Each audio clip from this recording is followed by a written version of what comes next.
Hi everyone, this is Jacob with Oak Endurance. Today we're going to be going over the squat movement pattern.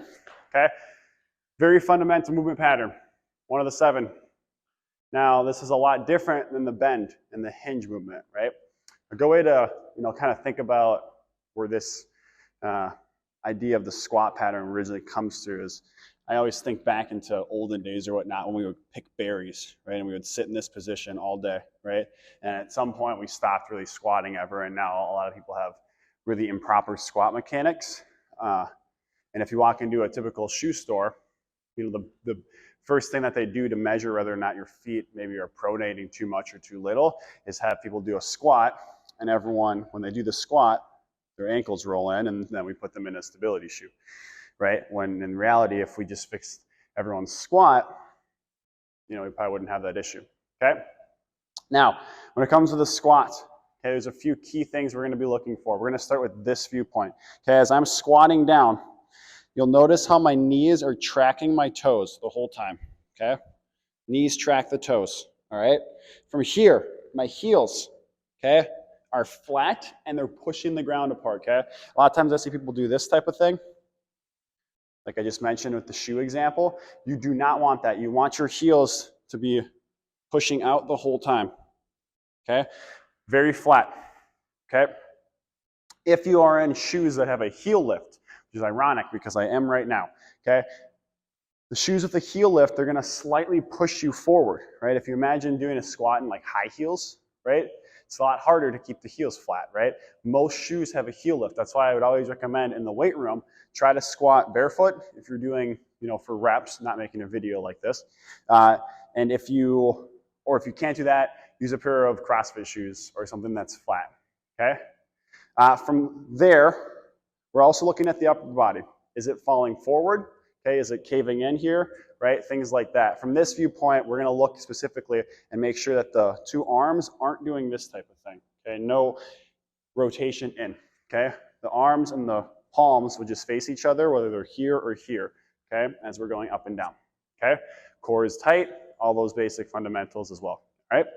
Now, from this viewpoint, the next few things we're going to look at, and like I've mentioned already, these are just the basics, right? So just try to get the basics down as much as possible before getting super technical about like how far apart should my feet be, what muscles do I hit when my feet are at 45 versus a wide stance, things like that, okay? Let's just get the neutral squat positioning down first, all right? So again, feet just slightly outside shoulder width, okay? Now from this position, I'm thinking spine and tibs, okay? Tibialis bone right here, the shin bone, okay? I want them to be as parallel as possible when I'm going down, okay? You'll notice it's very hard for me to do, right? There are mechanical things that, every body is different, okay? And the femur length, the length from the knee to the hip, is going to make that challenging for some people over others, all right? Typically, if you have a shorter femur, it's going to be a little easier to do that.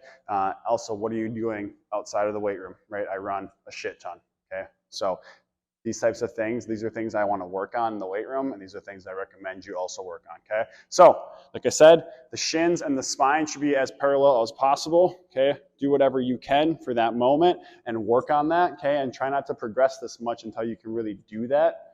Don't go load your spine super heavy if your squat looks like this, right? It's a really bad idea. So, as parallel as possible with the shins, okay? Next. Is the chest falling forward, okay? Or the arms falling forward? Typically, that's a sign of some overlap engagement. This muscle right here pulling down, okay? We want to make sure that the chest stays tall, but we don't want to confuse that with hyperextending the spine, okay? Chest stays tall. Don't confuse that with hyperextending the spine, okay?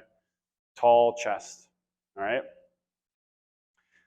Lastly, I grew up and I played football.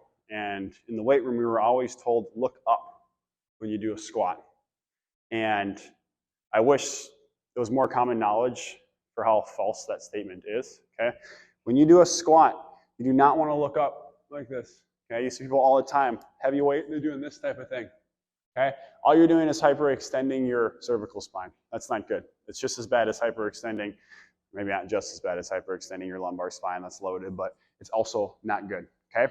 We want the spine to be neutral. Instead of looking up, okay? And confusing that with keeping a chest tall, right? I want you to think eyes straight, okay? The whole time.